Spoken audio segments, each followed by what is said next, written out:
PMC ప్రేక్షకులందరికీ కూడా నమస్కారాలు తెలియజేసుకుంటున్నాను. ప్రస్తుతం మనం అనంతపురం పట్టణంలో అగస్త్య మహాపిరమిడ్ ప్రాంగణంలో మనం అంతా ఉన్నాం.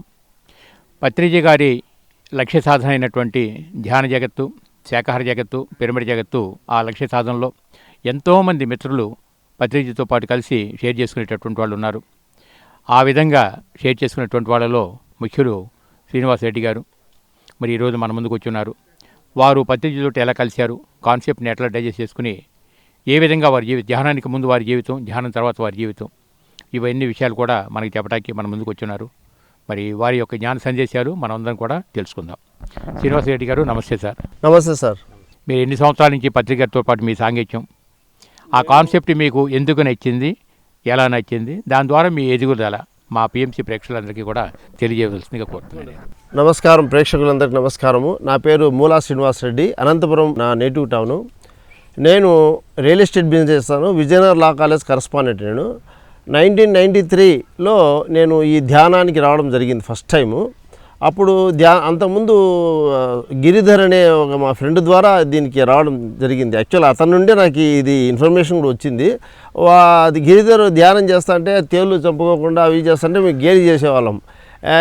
తేలు కుడితే బాగుంటుందా, చంపుకోకుండా ఏంది అది ఇది అని మేము, అంటే బ్రాహ్మణ్ కాబట్టి వాళ్ళు బాగా సాత్వికులు అయినా మేమంతా కొద్దిగా అప్పుడు నేను మాంసం రెడ్డిస్ కాబట్టి మాంసం తింటాంటే మేము 93కి ముందంతా మాకు జీవితం అంతా అస్తవ్యస్తంగా ఉండే. మా చాలా అంటే ఫ్యామిలీ హర్డ్స్, ఫైనాన్షియల్ ఇవి లేవు కానీ ప్రాబ్లమ్స్ అనమాట. రియల్ ఎస్టేట్ అంటే ప్రాబ్లమ్స్, టెన్షన్స్ ఎక్కువ. అది ఆ టెన్షన్స్ను ఇది చేయడానికి ఫ్యామిలీ బర్డన్స్, అంటే మా నాన్న ఉండేవాడు బట్ నేను చాలా సెన్సిటివ్ అనమాట. దాన్ని తట్టుకోలేక టెన్షన్ని నేను ఫస్ట్ టైం ఏదో ధ్యానం చెప్తున్నా అంటే కదా బెటర్మెంట్ గిరి ద్వారా నేను రావడం జరిగింది 93లో. ఒక 1 month 2 months చేశాను ధ్యానము. చేసిన తర్వాత అట్లా ఒక 2-3-4 నెలలు అట్లా కంటిన్యూ అయింది. బట్ మళ్ళీ దాని తర్వాత మా ఫాదర్ని కూడా తీసుకొని వచ్చాను అనమాట. మా బాగుంటుంది ధ్యానం అని మా ఫాదర్ని పిలుచుకొని వచ్చాను. మా ఫాదర్ నేను చేసిన తప్పు ఏంటంటే అదే అనమాట, మా ఫాదర్ని పిలుచుకురావడమే. అతను కూడా చూసి ఒకరోజు క్లాస్ విన్నాడు. అప్పుడు ఎవ్రీ సండే సారు అనంతపురంకి వచ్చేవాడు అనమాట. వచ్చాడు. మా నాన్న కూడా 2-3 రోజులు చేశాడు. తర్వాత వదిలిపెట్టాడు. నాయన కొంచెం ప్రాపంచికం కదా వదిలిపెట్టాడు. తర్వాత నా మాంసాహారం అప్పుడు నేను తినలేదు. 3-4 months నేను అవాయిడ్ చేసింటే, నాన్న కూడా అవాయిడ్ చేసిండే. ఒక 15 days 20 days 1 month. తర్వాత ఎందుకో ఒకరోజు మా ఇంటికి బంధువులు వాళ్ళు వచ్చేకి, ఇంక మామూలు మా ఇంటికి బంధువులు వస్తే ఖచ్చితంగా నాన్ వెజ్ ఉండాల్సిందే, లేకపోతే వాళ్ళని అవమానం చేసినట్లు అనమాట. అందుకని ఆ దశలో నాన్న తెప్పించాడు. అంటే అయినా నేను అరే ఏంది నాన్ వెజ్ అంటే నేను బాగా కట్టడి చేసేలో మా ఇంట్లో ఎవ్రీ వీక్ 2 times ఉండేది. అట్లాంటిది మంత్లీ వన్స్ అయిపోయింది. ఆ మంత్లీ వన్స్ అంటే నాకు తెలియకోకుండా ఏదో జరిగేది. ఈ బంధువులంతా వచ్చే లోపల అది పెద్ద ఫంక్షన్ మాదిరి అయిపోయింది. మా నాన్న ఈరోజు ఒక్కరోజే కదా మళ్ళీ తర్వాత మేనేజ్ చేస్తాం లేరా అన్నాడు. ఇంకా ఆ రోజు సరే అని ఆ రోజు ఒక్కరోజు అని నాన్న తిన్నాడు. నాకు మా 3-4 months కదా, అందుకని నేను అరే ఈ ఒక్కరోజు సరేలే అని చెప్పి నేను కూడా తినడం జరిగింది. ఆ తర్వాత ఇంకా దాంట్లో ఇక్కడికి రావడము అప్పుడప్పుడు వస్తుంటే కానీ వచ్చి ధ్యానం అవి చేస్తుంటే కానీ, బట్ మాంసము ఇవన్నీ మళ్ళీ మామూలు అయిపోయాడు అనమాట. యాజ్ యూజువల్ తీసుకున్నట్టు ఒక 6 months 1 year వరకు నేను చేశాను ధ్యానము. 94లో వదిలిపెట్టాను అనమాట. 94లో మళ్ళీ కంప్లీట్ వదిలిపెట్టా. మొత్తం ప్రపంచంకి వెళ్ళిపోయాను. ఎందుకంటే టెన్షన్స్ అవన్నీ తగ్గిపోయినాయి. అదే బాధలు కూడా ఏం లేవు కాబట్టి ఇంకా సరేలే మళ్ళీ పోదాంలే అని చెప్పి 94 నుండి 98 వరకు మళ్ళీ నేను ప్రాపంచిక జీవితంలోనే వెళ్ళిపోయాను. ధ్యానం అనేది తెలుసు, బాగుంటుందని తెలుసు కానీ బట్ నాకు పెద్దగా అనుభవాలు లేవు. జస్ట్ 3 months ఉండి క్యాజువల్గా చేశాను. టెన్షన్స్ తగ్గినాయి, వెళ్ళిపోయాను మళ్ళీ. మరి 98లో నేను అప్పటికి మళ్ళీ టెన్షన్స్ ఎక్కువ అయిపోయినాయి నాకు. ఆ టెన్షన్స్ ఎక్కువ అవడం వల్ల అరే మనకు అది ఉంది కదా అని చెప్పి మళ్ళీ 98లో మళ్ళీ నేను ఎవరు చెప్పలేదు, నాకంతా నేనే వచ్చాను. 98 జూన్లో వచ్చాను. అప్పుడు ఈసారి కొంచెం బాగా సీరియస్గా దిగాను అనమాట. దిగి 98లో వదిలిపెట్టా. ఎందుకంటే ఇంక ధ్యానంలోకి వస్తే వదిలిపెట్టాలనే విషయం నాకు తెలుసు.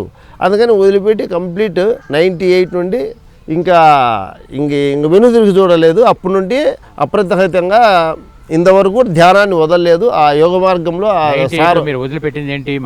మాంసము, అన్నీ మాంసము, మద్యము, A to Z నీకు ఉన్న అన్ని బ్యాడ్ క్వాలిటీస్ ఆరోగ్యానికి మంచివి అన్నీ వదిలిపెట్టాను. అంటే ఒక సిగరెట్ అనేది ముందు నుండి లేదు నాకు పెద్దగా, అది కూడా వదిలిపెట్టాను అనమాట.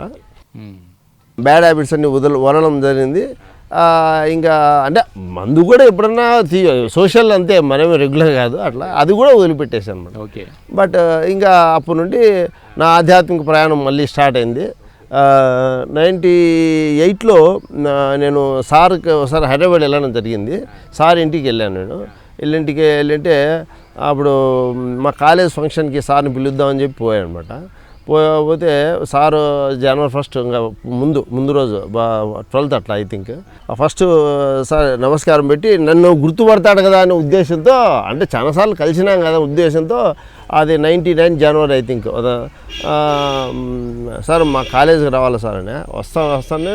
సారు ఎవరా నువ్వు, ఎందుకు వచ్చినావు నువ్వు, అది ఇది ఫుల్ ఫైర్ అయినా అనమాట. Sir Srinivas Reddy sir Anantapuram Vizianagaram law college ఇట్లా మా అనంతపురం పిలువుడు వస్తా అంటే అంటే అవన్నీ వద్దా నువ్వు, అది ఇది అని చెప్పి చెడామడా తిట్టేసానమాట. నాకు చాలా బాధ అనిపించింది అనమాట. ఏంది ఇది, ఇంత దూరం వచ్చి సార్ని పిలిస్తే వస్తానన్నా లేకపోతే రానన్నా, లేకపోతే ఇట్లా నా తిట్టేది అని ఒక విధం అంటే ప్రాపంచికంగా పూర్తిగా మనకు తెలియదు కదా. ఇంకా దాంతో ఇదైపోయింది అనమాట. అట్లా సార్తో నాకు చాలా బాధ అనిపించింది. అరే ఏంది మెడిటేషన్ ఇంత వాళ్ళతో తిట్లు తినాలా అనవసరంగా, నేను పిలిచాను అతను కొట్టినాను డబ్బు అడిగినాను ఏమన్నా అవేం లేదు కదా అన్నట్లు. అంటే మనకు తెలియదు కదా ఇవన్నీ, అవిద్య అంటారు దీన్ని అనే. అంటే అది ఎంతో ప్రాపంచంగా ఆలోచించి నాకు బాధ అనిపించింది. అయినప్పటికీ కూడా ఇటు చెప్పాను అనమాట మా వాళ్ళందరికీ, ఇట్లా విజయ్ కుమార్ వీళ్ళందరికీ, మురళి అందరికీ చెప్పాను. అంటే సారు దానికి మళ్ళీ ఏదో ఎప్పుడోసారి ఉంటుందిలే, మళ్ళీ నువ్వు కూడా తిట్టేటట్లు ఉంటుందిలే, అది ఇదని ఏదో చెప్పారు. సరేలేని మళ్ళీ వదులుకోకుండా అట్లా కంటిన్యూ చేస్తుంటారు. మంచి ట్రెక్కింగ్ అప్పుడు తిరుమల ట్రెక్కింగ్స్ చాలా తీర్థాలు అవి ఇవి, తుమ్మూరు తీర్థము, రామకృష్ణ తీర్థంలో మేము ట్రెక్కింగ్కి వెళ్ళింటిమి. ఆ వెళ్ళినప్పుడు మంచి అనుభవాలు అయితే ఉన్నాయి నాకు. ఓకే. నేను ధ్యానంలో కూర్చున్నప్పుడు ఆ రామకృష్ణ తీర్థంలో ఒక పెద్ద ఆయన చాలా ఇదిగా చూశాడు అనమాట. ఎవరో నాకు అంటే ఆ ఫస్ట్ అనుభవం అదే నాకు. అంటే అంతకుముందు కలర్స్ కనపడ్డము ఇట్లాంటివన్నీ చాలా వచ్చాయి, ఇంట్లోనే వచ్చాయి అనమాట. ఇది ఒక మనిషి అంటూ కనపడ్డము కొంతమంది చెప్తూ ఉంటారు అనమాట. నాకు వాళ్ళు కనిపించారంటే నిజమా, నాకు ఎవరు కనపడలే, ఒకటి కలర్స్ ఎటు కనిపిస్తాయి, మనుషులు ఎవరు కనపడలేరు, ఏమి అది ఇది నాకేమి అట్లా మనుషులు ఎప్పుడు కనపడలే. రామకృష్ణ తీర్థంలో కూర్చున్నప్పుడు ఒక పెద్ద ఆయన ఋషిమాధుడు ఉన్నాడు, వచ్చాడనమాట. ఏమి ఇట్లా ఉన్నాడు, ఎవరు ఇతను అనుకున్నాడంట. ధ్యానంలోనే ధ్యానంలో అంటే అతను చూస్తే కళ్ళు ఎర్ర చేసుకొని దగ్గరగా మొహంలో వచ్చాడంట. నాకు భయపడి కళ్ళు తెరిచేసాను అనమాట. దాదాపు 1 hour అయింది, ఇప్పుడే 1 hour ఏంటది, కళ్ళు తెరిచేసానంట. పక్కనే మనీ మేడం ఉండే, మా మనీ మేడం అని ఆమె, ఏమి అట్లా ఉలికి ఉన్నామంటే లేదు ఇట్లా జరిగింది చెప్తే ఆమె, నువ్వు కళ్ళు తెరచొద్దు ఈసారి, అతను ఈ రామకృష్ణ తీర్థంలో అతను రామకృష్ణ మాస్టరు, నువ్వు అడుగు ఏమన్నా క్వశ్చన్స్ అది ఇదండి. సరే మళ్ళా కూర్చున్నా రాలే ఇంకా రాలే. తర్వాత మళ్ళీ దూరంగా వెళ్ళిపోయి ఒక చోట కూర్చోనింటి ధ్యానానికి. అక్కడ ఏం జరిగిందంటే, మామూలుగా అయితే కొద్ది ఒళ్ళు నొప్పులు అవి ఎవడన్నా వస్తాయి కదా, లైట్ బేరబుల్ పెయిన్స్. నేను అక్కడ కూర్చోనింటే నా కాలు చాలా పెయిన్ అనిపించింది అనమాట. కానీ ధ్యానంలో పెయిన్ ఏమో అనుకున్నా, కాదనమాట. ఎర్రవి గండుజీములు అదేదో చిన్న ఇదే ఏంటే దాన్ని పట్టి దాని చుట్టూ పీకుతున్నాయి అనమాట. అట్లే దాదాపు కొన్ని వందలు అనమాట. నాకు అప్పుడు ఆ పెయిన్ అన్బేరబుల్, అంటే ధ్యానంలో బేరబుల్ కదా, ఇదేమో అన్బేరబుల్ వస్తుందని చెప్పి ఒక అర్ధగంటకే లేచి చూస్తే ఇంకేం అది అనమాట. ఇదనమాట. అది నాకు చాలా ఇది మా వాళ్ళందరికీ చెప్పాను. ఇట్లాంటి అనుభవాలు చాలా ఉన్నాయి నా ధ్యాన పరంపరలో. ధ్యానానికి ముందు నేను చాలా కోపిష్టిని, చాలా అబ్యూజింగ్ వర్డ్స్, మన అన్పార్లమెంటరీ లాంగ్వేజ్ ఎక్కువ యూజ్ చేసేవాడిని. Even though I'm educated. మా రియల్ ఎస్టేట్లో ఎట్లంటే మా వాళ్ళు చాలా కొంతమంది అట్లుంటారు. అంతే, వాళ్ళంటే తిట్టాల్సి వచ్చినప్పుడు తిట్టాల్సి వస్తుంది. అంతే మనకి ఏమైనా లాస్ చేసినప్పుడు, అంటే అనవసరంగా తిట్టాను, మనకి ఏమైనా డ్యామేజ్ చేసినప్పుడు తిట్టాల్సి, అట్లా మేనేజ్మెంట్ కూడా జరగడం జరిగింది. బట్ ఎప్పుడైతే నేను ధ్యానంలో కొంచెం డీప్ స్టేజ్ వెళ్ళిపోయాను, నేను రెగ్యులర్గా ధ్యానం చేస్తాను. ఈవెన్ టుడే కూడా అది ఎంత అని చెప్పలేను. అది it may be 1 hour, 1.5 hours, 2 hours అట్లా, అది డిపెండింగ్ అపాన్ సిచ్యుయేషన్. బట్ అంతకుముందు కంటే ఇప్పుడు తగ్గింది. అంటే ఒక 1 hour, 45 minutes, 1 hour, 1.25 గంట, అది ఆ మాత్రము మెయింటైన్ అవుతుంది. ఇంతకుముందు 2.5 గంట, 3 గంటలు చేసిన సందర్భాలు కూడా చాలా ఉన్నాయన్నమాట. ఇంకా నేను ఒకనొకప్పుడైతే అసలు దాదాపు కొన్ని మా ఇంట్లో వాళ్ళు భయపడి, నేను ట్రెక్కింగ్ వదలడానికి ఇంకో కారణం అంటే, మా ఇంట్లో వాళ్ళు నన్ను ఎందుకు పెళ్లి చేసుకున్నావు, నువ్వు ఇట్లా సన్యాసులు కలిసిపోతావంట, అది ఇదని మా మిస్సెస్ చాలా భయం అనమాట.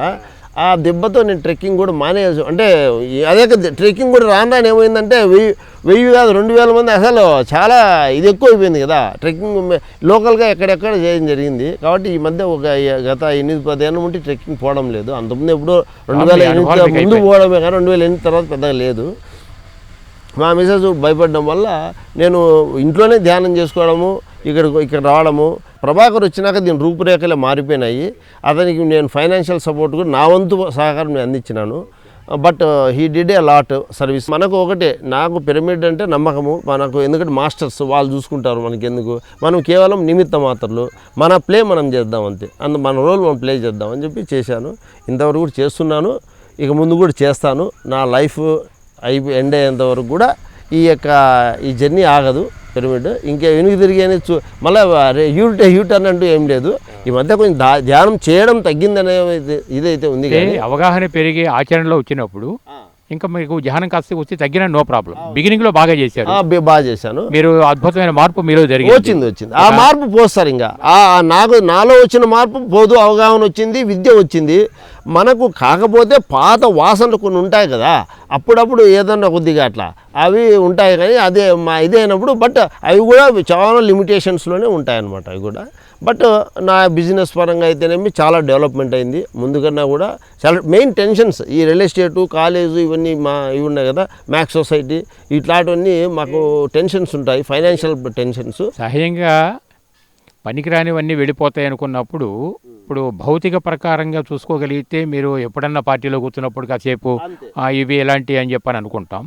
ఎలాంటి ఏంటంటే ఇది కామన్ సెన్స్, నలుగురితో ఉన్నప్పుడు ఎలా ఉండాలి, ఎంతవరకు మన లిమిట్లో మనం ఉన్నప్పుడు ఎంజాయ్ అంతే సార్. కానీ నిజానికి వదలాల్సింది ఏమిటంటే అసూయని, ఈర్ష్య, ద్వేషం, పగ, ప్రతీకారాలు, ఇవి కదా అరిషడ్ వర్గాలు చెప్తుంటాం. అవన్నీ వెళ్ళిపోతుంటాయి. అవన్నీ లేవు సార్. అవి ముందు కొద్దిగా గొప్ప ఉండేటివి, నేను లేదన్ను.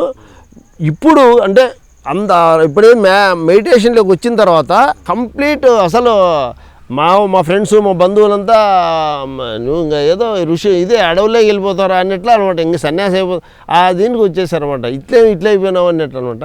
బట్ అదే ఇప్పటికి కూడా ఆ నేచర్ అయితే మారలేదు. ఇప్పటికి కూడా ఎలా అయితే మెడిటేషన్ తర్వాత ఎలాగున్నానో అలాగే ఉందన్నమాట. మార్పు శాశ్వతం సార్, మార్పు శాశ్వతము. తృప్తికరంగా ఉంది జీవితం, ఆనందంగా ఉంది. మరి అవగాహన పెరిగింది సార్, అన్నీ పెరిగినాయి. కాకపోతే సార్ను ఈ మధ్య కలవలే, కరోనా.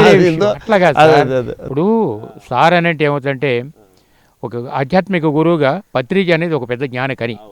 ఆ జ్ఞానాన్ని పుణికి పుచ్చుకుని మన పాత్ర, మనం సేవ తత్పరతగా ఎప్పుడైతే మనం చేస్తున్నామో వ్యక్తిని కలిసినా కలవకపోయినా పెద్ద ప్రాబ్లం. ఇప్పుడు వ్యక్తి వచ్చినప్పుడల్లా మనం కలుస్తాం, ఆహా ఓహో అంటాం, ఆయన వెళ్ళగానే మళ్ళీ మన దారి మనం వెళ్ళిపోతాం. ఏంటి ఉపయోగం ఏమిటి కదా? దీనికంటే సార్ని కలిసామా లేదా అని దాన్ని పక్కన పెట్టి ఆయన ఇచ్చిన జ్ఞాన సంపదను మనలో తీసుకుని ధ్యానం ద్వారా ఒక అంతర్గత పరివర్తన కలిగించి ఇంత తృప్తికరంగా సేవాగుణం పెంచుకుని ఇంత పని చేయగలుగుతున్నారు. ఇంకా అంతకంటే ఏం కావాలి మీకు? మరి so very happy sir. Sir నాకు ఆ పొద్దు తిట్టినాడు కదా, తిట్టిన తర్వాత మళ్ళీ రాయదుర్గం రవి చేసింటే పోయింటి. అప్పుడు సార్ కూర్చొని మీటింగ్ ఇస్తాను, నేను మా ఫ్యామిలీతో వెళ్ళినప్పుడు నన్ను పిలిచాడు అనమాట, ఇట్లా అని స్టేజ్ మీద పిలిచాడు అనమాట. స్టేజ్ మీద కూర్చున్నాను, ఏదో చెప్పింది ఏదో మామూలు చెప్పినాడు, అది వినా అది ఇది చెప్పినాక నేను కూర్చున్నాక యువతలు తిరిగి నా పక్క తిరిగి కొట్టు అన్నాడు. అంటే ఏదో నన్ను కొట్టు అన్నాడు. కొట్టంటే నేను ఇట్లా సార్లు కొట్టలేగలమో అట్లంటే పూస్తున్నావా, గంధం పూస్తున్నావా, వెన్న పూస్తున్నావా, ఏం పూస్తున్నావు నువ్వు? కొట్టడం నేను పూయమనిలే, కొట్టమన్నా అంటే సార్ అంటే పర్వాలేదు నేను కొడుతానండి అని అంటే వద్దు సార్ అంటే మళ్ళా గట్టి కొట్టు, ఎట్లా మళ్ళా ఇట్లా కొట్టకూడదు చూడు అన్నాడు. అంటేనే ఏమన్నా కానీ సార్ చెప్పినాడు అట్లా కొడతాను అనమాట. కొడితే ఇంకోసారి కొడితే అనమాట. అంటేనే శభాష్, కొట్టడం అంటే ఇలా ఈసారి ఇంతకుముందు పూసినావు, అది పూయడం. నువ్వు కన్నా నాకు ఛాన్స్ ఇచ్చింటే కన్నా నేను కూడా వాంచుతా అంటేనండి, నువ్వు నాకు ఛాన్స్ ఇవ్వకపోవడం మంచిది, ఇది కొట్టడం అంటే ఎస్ యూ కెన్ గో అన్నావు అని అనమాట. అవునా? 2 సార్లు కొట్టించుకున్నాడు. అయితే బహుశా మొట్టమొదట్లో సార్ నన్ను ఎందుకు ఇలా కేకలేశారన్న దానికి కదా అదే చెప్పబోతుంది సార్. అదే నేను అంటే నాకు అనిపించింది, అప్పుడు నా మనసు చాలా బాధపడింది. సార్ ఎందుకు ఇది నేను మళ్ళీ అనిపించింది, ఓహో ఏమన్నా దానికి ఏమన్నా నేను నా తృప్తి కోసం సార్ ఇట్లా ఏమన్నా ఇది చేసుకున్నాడా అని మళ్ళీ ఈ విషయం కూడా చెప్తే మామూలు మన సభ్యులతో మన ఫ్రెండ్స్ అంటాం కదా, సార్ ఇట్లా కొట్టమని అంటే కదా ఉందిలే నీకు ముందు అని అడిగారా తర్వాత మీ ఫ్రెండ్స్ని మీరు? అడిగారు కొట్టమని కొట్టాను అడిగినా అది చెప్తే ఇట్లంటే అవునులే అది అప్పటికి ఉంటుంది సారు అంత ఈజీగా లేదు సారు నేను కొట్టమన్నా అంటే ఏదో ఉన్నది నువ్వు అతనికి తీర్చుకునేది కాబట్టి అతను కొట్టమన్నాడు, లేకపోతే అంతమంది కొన్ని 100 మంది ఉన్నారు, 100 మంది 200 మెంబర్స్ ఉన్నారు, నేను దూరంగా నిలబడి ఉంటాను అనమాట మా వాళ్ళతో, నన్ను రమ్మన్నాడు అనమాట. అది కొట్టిన తర్వాత తృప్తిగా ఉందని అడిగారు ఏమన్నా? అలా ఏం కదా, అలా ఏం అడగలేదు. కొట్టాడు, నేను ఇంకా నాకు భయమైంది, కొట్టినాను కానీ చాలా భయమైంది, ఎందుకంటే సారు కొట్టాడబ్బా ఏమల్లా ఏమి సారు కొడతాడా, కొడితే సర్లే భరిస్తాం సారు సర్లే అనుకున్నాము. అయినా సారు కొట్టలేదు, కొంచెంసేపు కూర్చొని అర్ధగంట కూర్చోబెట్టుకుని ఎస్ ఇక నువ్వు అన్నాడు. చాలు అంటే నాకు అనిపించింది అప్పుడు అనమాట. చాలు సార్, మొత్తానికి ఓవరాల్గా ట్రస్ట్లో ఒక మంచి రెస్పాన్సిబిలిటీ బాధ్యత స్వీకరించారు, చేసే సేవలో పార్టిసిపేట్ చేస్తాం, అంతగా నీకేం కావాలి సార్? మనకి తృప్తిగా ఉంది, ఆనందకరమైన జీవితం, ఎవరితోనూ పేచీలు లేవు, సాధ్యమైనంత వరకు సామరస్యంగా పోతాను నేను. అన్ని నా యొక్క ధ్యాన జీవితం కూడా చాలా తృప్తిగా ఉంది. నా లైఫ్ ఎండ్ అయ్యే వరకు కూడా నా యొక్క ఈ సేవా తత్పరత ఎప్పుడు ఉంటుంది. మా మిస్సెస్ కూడా ఇంట్లో ఈ మధ్య ధ్యానం చేస్తూ ఉంది, కాకపోతే ఆమె ఇంతకుముందు అగేనెస్ట్ చేసేది, ఈ మధ్య అగేనెస్ట్ చేయండి, అందుకే ఇప్పుడు బాగా చెప్పేస్తున్నా. ఇంతకుముందు దొంగగా వస్తా అంటే ధ్యానానికి అని చెప్పకూడదు, ఏదో పని మీద అని చెప్పి ఇటుకు వస్తా అంటే, ఇప్పుడు అట్లా లేదు, ఇట్లా నేను పిరమిడ్ దాన్ని పోతున్నా అని చెప్పి రావచ్చు, ఎందుకంటే ఆమె ఓకే యాక్సెప్ట్ చేసింది. ఆమె ఈ మధ్య ధ్యానం చేస్తుంది ఆమె కూడా, కాకపోతే ఎక్కువసేపు చేయదు, ఒక 15 నిమిషాలు అట్లా చేస్తుంది అంతే పెరుగుతుంది. అది so very happy sir, very happy sir. ఫైనల్గా పిఎంసి ప్రేక్షకులందరికీ కూడా మీరు ఇచ్చేటటువంటి సందేశం ఏమిటి చెప్పండి? ధ్యానం లేకుండా మన జీవితం అనేది అసంపూర్తి, ధ్యానం ఉంటేనే మన జీవితం సంపూర్ణమని నేను గట్టిగా నమ్ముతాను. ధ్యానం లేకోకుండా ఉంటే కనుక మన అన్నం లేక ఉప్పు లేకుంటే ఎలా ఉంటుందో రుచి లేదు, ఆ విధంగా ఉంటుంది. ధ్యానంతో ఉంటేనే మన జీవితము సంపూర్ణమైన తృప్తి. ధ్యానులు కాని వాళ్ళందరికీ దయచేసి ధ్యానం చేయగలని కోరుకుంటూ, ఈ అవకాశం నాకు ఇచ్చినందుకు ఈ పిరమిడ్ మాస్టర్స్ పత్రిజీకి, రాఘవరావు మాస్టర్కి, మీ అందరికీ నా కృతజ్ఞతలు తెలుపుకుంటూ విరమిస్తున్నాను. జై ధ్యాన. Thank you sir, thank you very much.